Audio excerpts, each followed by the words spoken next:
Hello and welcome to another broadcast of the, of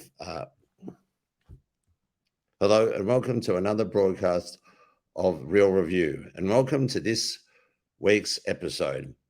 This week I will be reviewing the movie The Hot Fuzz, one of my second favorite comedy of all time, after Dirty Rotten Scoundrels and just before The Anchorman. It is the second film in the Cornetto trilogy, which includes Shaun of the Dead and At World's End, which is both written and directed by Simon Pegg. Simon Pegg is very accomplished at this type of stuff, and most people would agree that the second film with the Hot Fuzz is the best film of the trilogy. The reason it's called the Cornetto trilogy is because there is a cornetto in each of the three films. In the Hot Fuzz, there is a blue cornetto, which represents the police. In the first one, which is Shaun of the Dead, which is a zombie apocalypse film, there is a red cornetto symbolizing blood.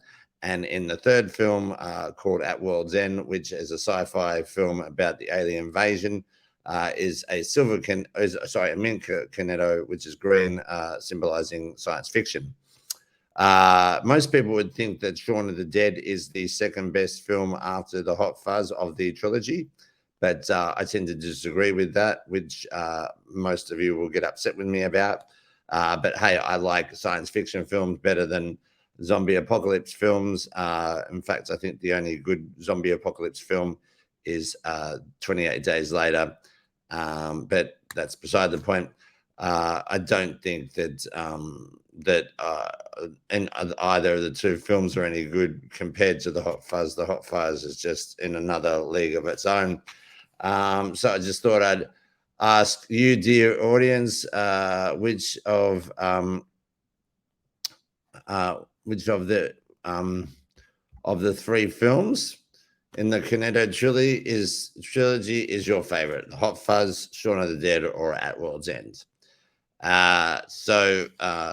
Yeah, put that in the comment section below. Okay, so getting on with the review. I just thought that I may as well tell you what the film is about. That would help. So the film is about a sergeant from the London Metropolitan Police, called Nicholas Angel, and he is too good for his job. He's made too many arrests, and he is making everybody in the department look bad. So they decide to send him off to the country to get rid of him. Little beknownst to them, there is a big problem in the town they send him to, and that's where the film ensues. And you see a lot of what is going on, which is wrong. But I won't give too much away because it's a great film and I don't want to give you any spoilers. But there's two great things about this feature film, I believe, is the cameos and the long payoffs. I will show you a clip from the start of the film where he is sent to London. He's sent away from London, and it has three cameos in it, but the two biggest ones would be by Martin Freeman, who you will know as Bilbo Baggins in the Hobbit trilogy, and also Bill Nye, who I know most knowingly from as Victor in the Underworld series, but he's only in the first two films. And he also is in Love Actually as the gay rock musician. So here is the clip from the beginning of the film where he is told that he has to leave London.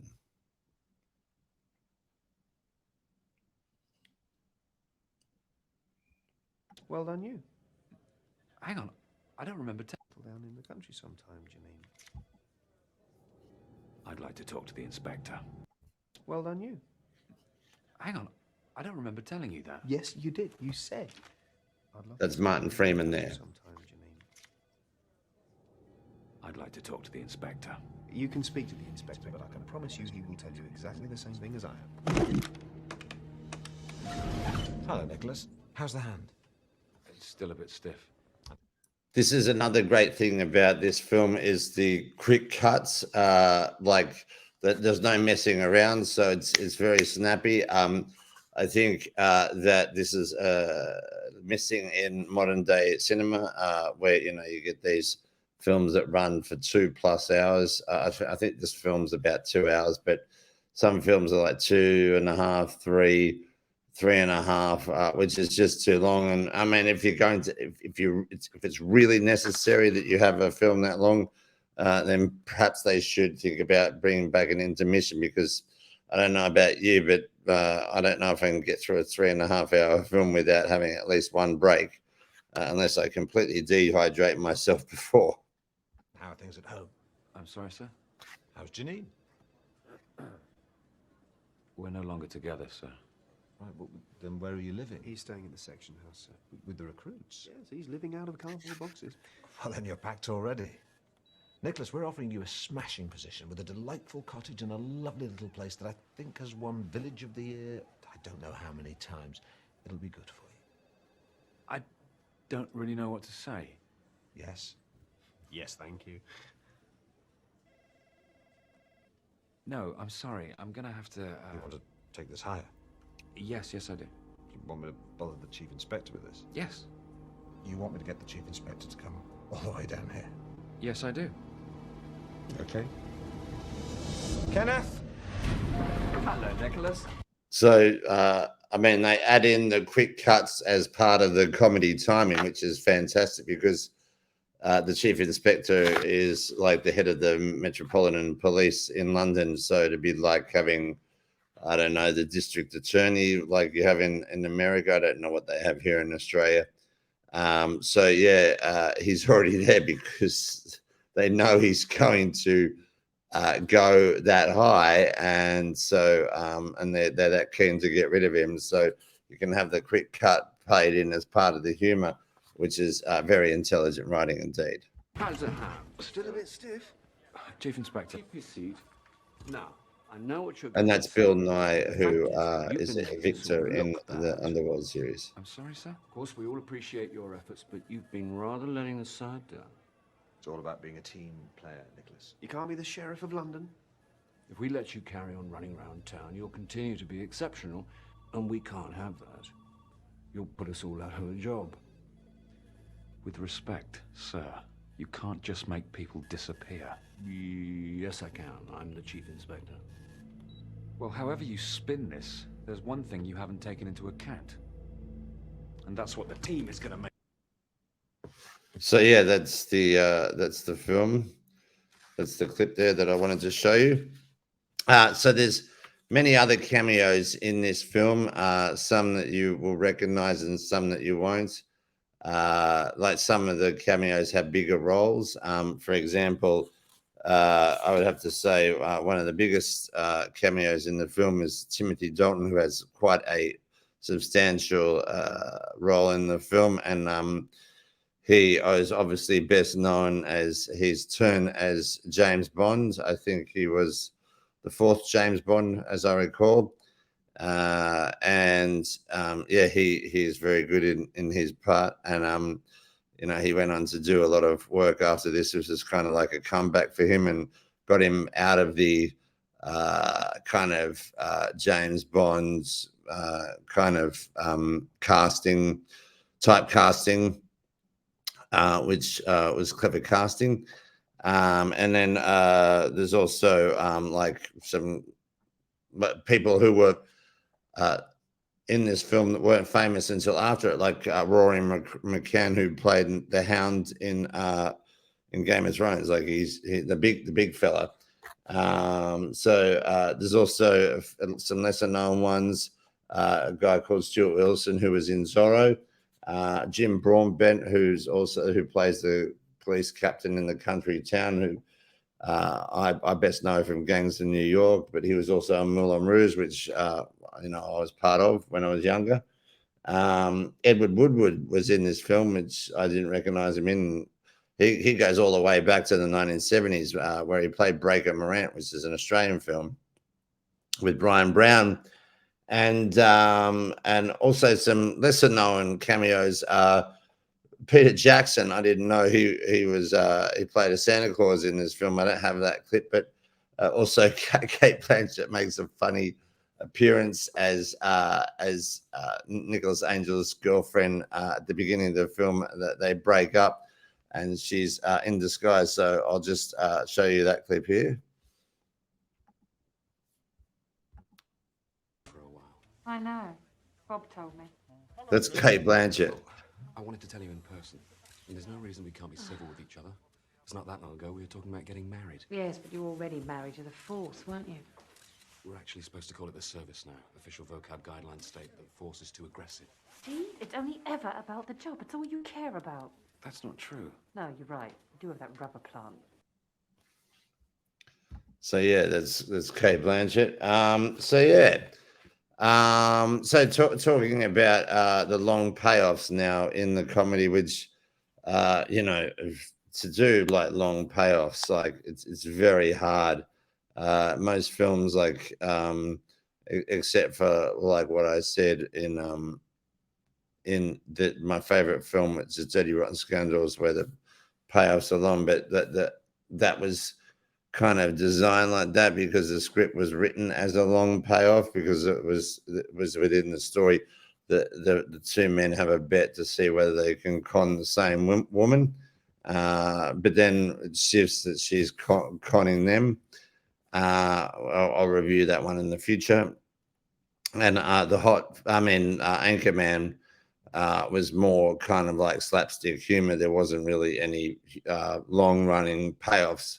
But I think even out of Dirty Rotten Scoundrels, this film does it much better.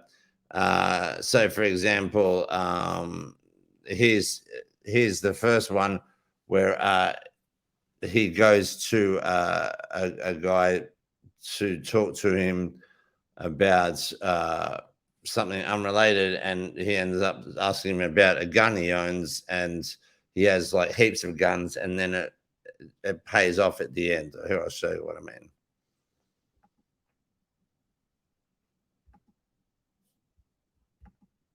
This one.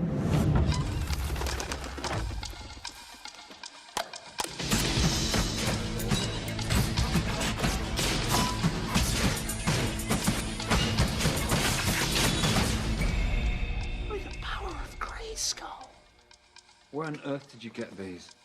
Found him. You found them? And what is this? Sea mine. Sea mine. Well, Mr. Webley, this is an extremely dangerous collection. It's a wonder nobody's been hurt before. Nah, just a load of junk.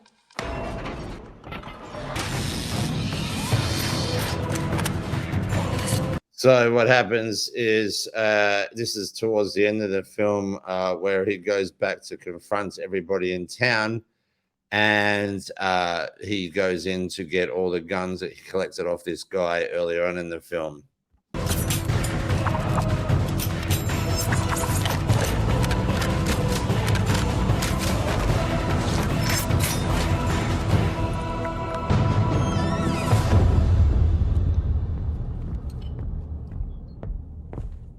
Oh, Sergeant Angel, someone from London called for you.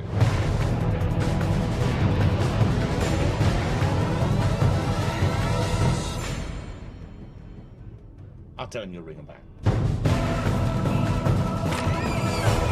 Well, that's funny. What's that?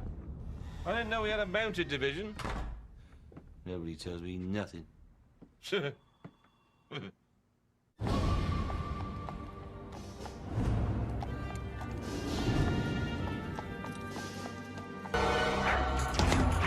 So this is the third part of the long payoff.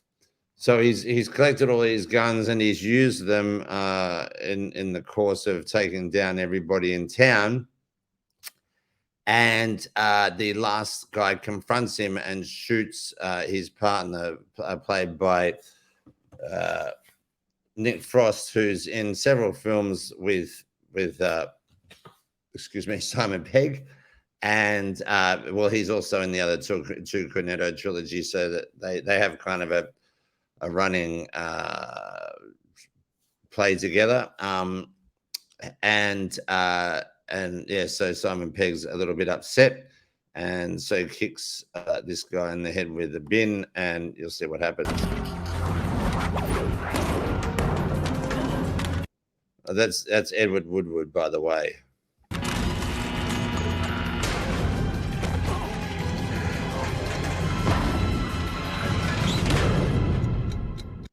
So as you can see, that's the landmine that he found with all the other guns. So everything in this film has a payoff.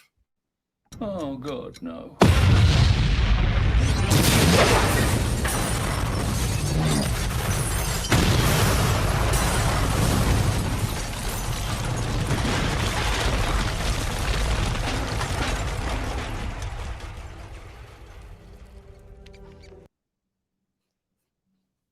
Let's get back to the big head. So yeah, I think that would have to be one of my favorite scenes in the Hot Fuzz. Although there's a clip that I haven't got. They're fighting in the well, actually, that's one of my favorite scenes. So let's tell me, what is your favorite scene in the Hot Fuzz? I put it in the comments beside here. And talking about that, so you have your favorite scene, but I'm also was referring to the scene that I think is funniest when he's taking down a lot of the people in the village. He ends up going after. They end up in the supermarket, and there's these guys in the deli section throwing sharp objects, and he asks some of his other constables what's going on, and he goes, 2 guys and a shitload of knives. So I'm going to ask you what you think is the funniest scene in the Hot Fuzz. Put that in the comments beside.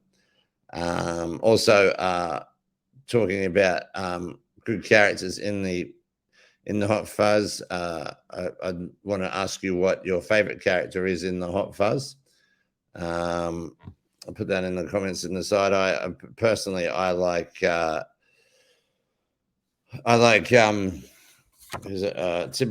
Timothy Dalton's character the most, even though he's one of the bad guys.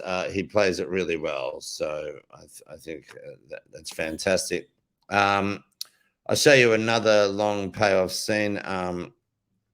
The 2 guys are sent to go after a swan, which has gone missing in the village when he first gets there. So it shows that the police work could be boring, but it ends up being busier and busier. And he sees the swan throughout the film, and then right at the end, well, you'll see what happens.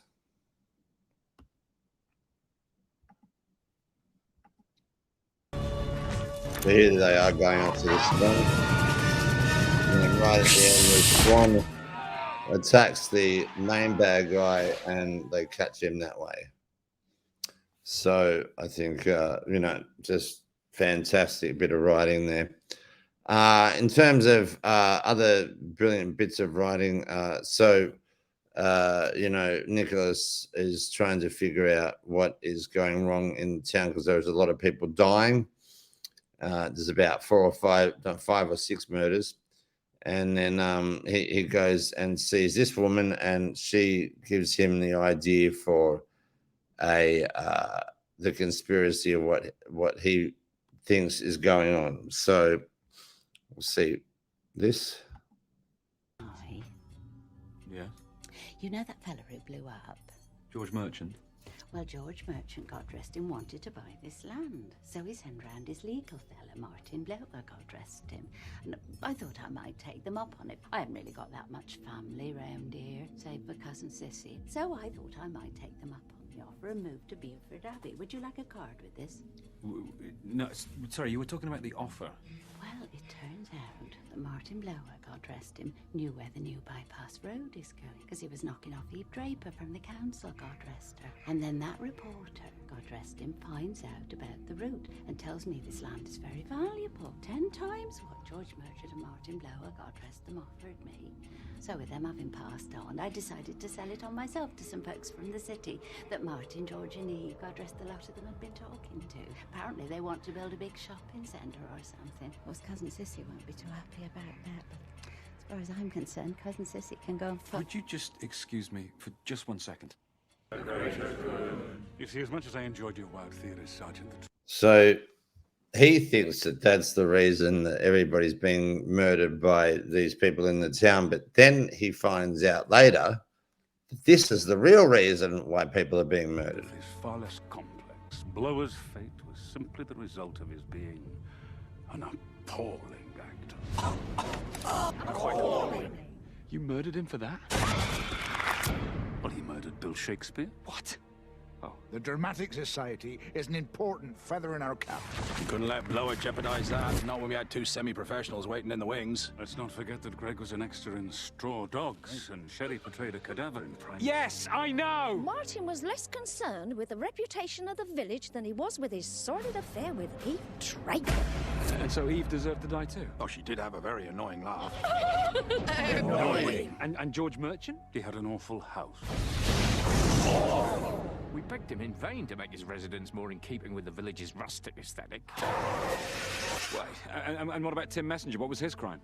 Tim Messenger's tenure as editor of the Sanford Citizen has been unbearable.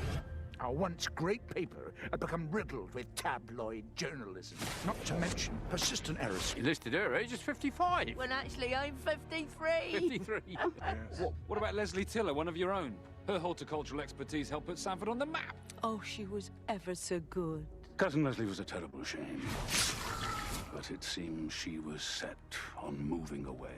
We couldn't have her sharing her green fingers with anybody else. Not least those heathens at Buford Abbey. If we can't have her, no one can.